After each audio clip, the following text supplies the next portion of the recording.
2వ అధ్యాయం 1వ వచనం. ఆ సంగతులు జరిగిన తరువాత దేవుడు అబ్రహామును పరిశోధించును. ఎట్లనగా ఆయన అబ్రహమా అని పిలువగా అతడు చిత్తం ప్రభువా అనెను. అబ్రహమా అని పిలిచాడు. ఏమన్నాడు? చిత్తం. పిలిచిన వెంటనే పలికాడు. చూడండి, పిలిచిన వెంటనే స్పందించాడు. 3 విషయాలు తెలుసుకున్నాం మనం. దేవుడు వాడుకునే వ్యక్తి అందుబాటులో ఉండాలి. దేవుడు వాడుకునే వ్యక్తి పరిశుద్ధుడై ఉండాలి.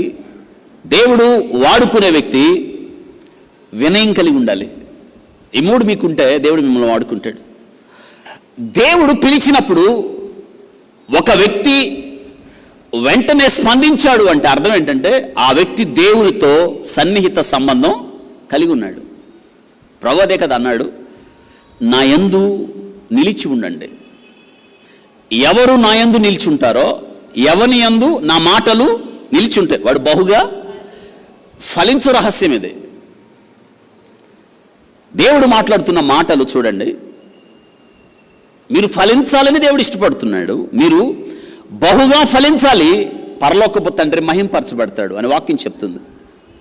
అయితే దేవుడు మిమ్మల్ని వాడుకోవాలి. అబ్రహామును దేవుడు పిలిచినప్పుడు చూడండి, అబ్రహాం అన్నాడు, చిత్తం ప్రభువా. ఒకానప్పుడు విగ్రహారాధికుడు కదా, విగ్రహాలతో నిండిన జీవితం. నిజ దేవుడు తెలియదు ఇతనికి. కానీ దేవుని పిలుపుకు లోబడి స్పందించి బయలుదేరొచ్చాడు. ఎక్కడికి వెళ్ళాలో తెలీదు, కానీ బయలుదేరొచ్చాడు.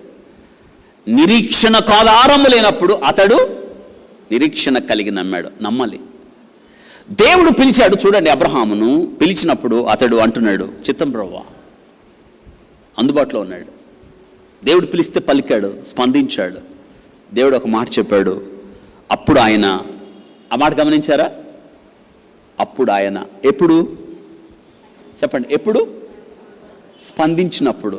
దేవుడు పిలిస్తే పలికినప్పుడు మిగతా విషయాలు చెప్తాడు ఆయన. ప్రభువా మొత్తం చెప్పు, నాకు ఇష్టమైతే తర్వాత చేస్తానంటే కుదరదు. చూడండి, అప్పుడు ఆయన, ఆ పదం చూడండి, అప్పుడు ఆయన. ఇప్పుడు అబ్రహామును దేవుడు పిలిచినప్పుడు పలకలేదు అనుకోండి, దేవుడు మాట్లాడేవాడా? మాట్లాడాడు. దేవుడు మీతో మాట్లాడాలి అనుకున్నప్పుడు, మిమ్మల్ని పిలిచినప్పుడు మీరు స్పందించకపోతే మిగతా విషయాలు దేవుడు ఎందుకు మాట్లాడతాడు చెప్పండి? అప్పుడు ఆయన, అబ్రహాము వినడానికి ఇష్టపడ్డాడు కాబట్టి మిగతా విషయాలు దేవుడు మాట్లాడాడు. అబ్రహాము చెవి ఇచ్చాడు కాబట్టి మిగతా విషయాలు దేవుడు కొనసాగించాడు. ఒకవేళ అబ్రహాము దేవునికి స్పందించకపోతే, చిత్తం ప్రభువా అని అనకపోతే, దేవుడు మిగతా విషయాలు అబ్రహాముతో మాట్లాడి ఉండేవాడు కాదు. ఆలోచించండి. దేవుడు చెప్పాడు, అబ్రహాము విన్నాడు. దేవుడు చెప్పాడు, అబ్రహాము లోబడ్డాడు. దేవుడు చెప్పాడు, అబ్రహాము బయలుదేరాడు. ఒక మాట ఉంటుంది అక్కడ, 3వ వచనం చూడండి. తెల్లవారినప్పుడు అబ్రహాము లేచి, ఇది కష్టమైన పనే. అబ్రహాము ఒక్క ప్రశ్న లేదు, దేవుణ్ణి వేశాడా?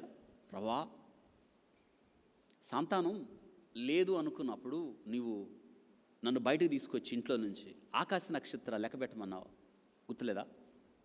నా సంతానం అలా అవుతుందని చెప్పావే. మరి ఒక్కగానొక్క కొడుకు 25 సంవత్సరాలు ఎదురు చూసా, నువ్వే చెప్పావు. ఒక్కగానొక్క కొడుకు అన్నావు, ప్రేమించి ఇస్సాకు అన్నావు. మరి బలివ్వమంటే ఆకాశ నక్షత్రాల సంగతి నువ్వు ఇచ్చిన వాగ్దానం ఏం చేయాలి నేను? ఇసుక రేణువులు అన్నావు, ఎట్ట నమ్మమంటావు? అన్నాడా? ఎస్ లార్డ్ అనేవాడు అండవు, చిత్తం ప్రభు అనేవాడు అనడు. మనమైతే తీసుకోవడమే మన వంతు, ఇచ్చే పని అసలు మనం చాలా తెలివిగలవాళ్ళం. దేవునికి ఎదురు చెప్తాం.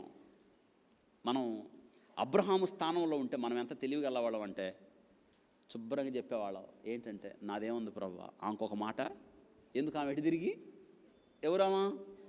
సారా, నాదే ఉంది, ఇవ్వటానికి ఇష్టమే, కానీ ఆమెకి కూడా ఒక మాట చెప్పొద్దా? నాలో సగ భాగం కదా. అబ్రహాము తప్పించుకోవడానికి తేలిగ్గా ఒక పని చేయొచ్చు. వాళ్ళ భార్యకి చెప్పచ్చు, ఏమమ్మా శారమ్మా, నీకు ఎట్ట చెప్పాలో నాకు అర్థం కావట్లేదు, ఎట్టొకటి చెప్పు, నీకు ఎలా చెప్పాలో నాకు అర్థం కావట్లేదు.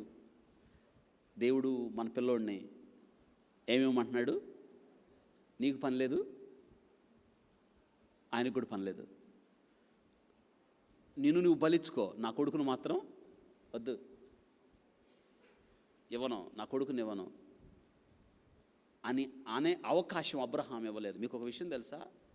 కనీసం ఈ విషయం తన భార్య అయిన శారాకు ఒక మాట కూడా, ఎందుకో తెలుసా? తెలుసు, శారాకు తెలిస్తే శారా ఏం చేసిద్దాం?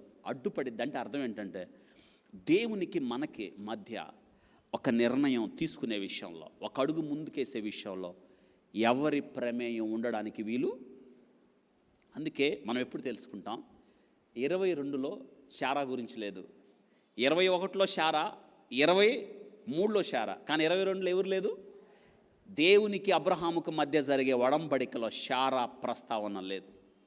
మూడో వ్యక్తి జోక్యం, భార్య అయినా కానీ, భర్త అయినా కానీ, బిడ్డలైనా కానీ, దేవునికి నువ్వు తీసుకునే ఒక నిబంధన, ఒడంబడిక, దేవుని పని మీద నువ్వు ఉన్నప్పుడు మూడో వ్యక్తి ప్రమేయం ఉండడానికి వీలు. మనందరికీ తెలిసి ఏం జరిగిందో.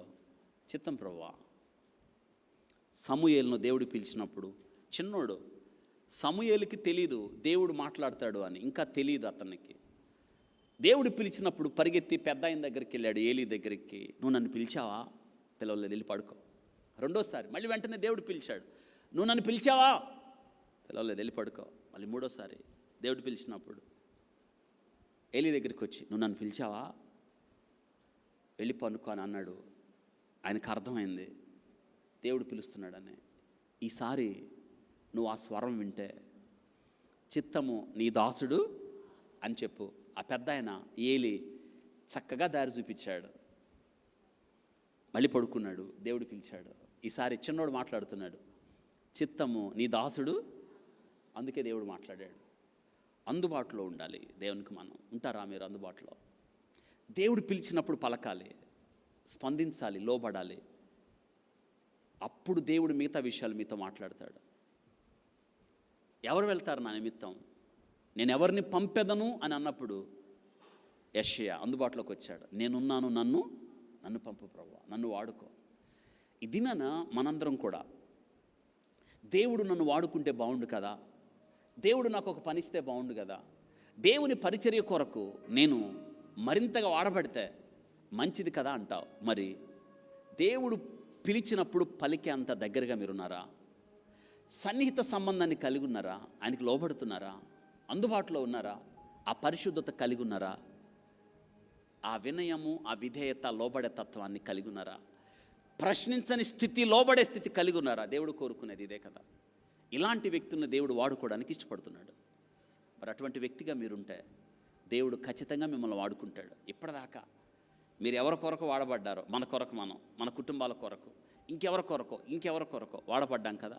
ఇకనైనా కొంత మట్టుకైనా ఎవరి కొరకు వాడబడాలి? మీరు దేవుని కొరకు. మీరు అడగండి దేవుని, ప్రభువా నన్ను వాడుకో, ప్రభువా నీ పరిచర్యకు వాడుకో, సంఘము క్షేమాభివృద్ధి నొందినట్లు నన్ను వాడుకో, అనేకులు రక్షణ పొందునట్లుగా, పరిచర్య జరిగించున్నట్లుగా, సువార్త ప్రకటనలో నీ సాక్షిగా నేనున్నట్లు నన్ను నీవు వాడుకో ప్రభువా అని మీరు అడిగితే చాలు, దేవుడు మిమ్మల్ని వాడుకుంటాడు.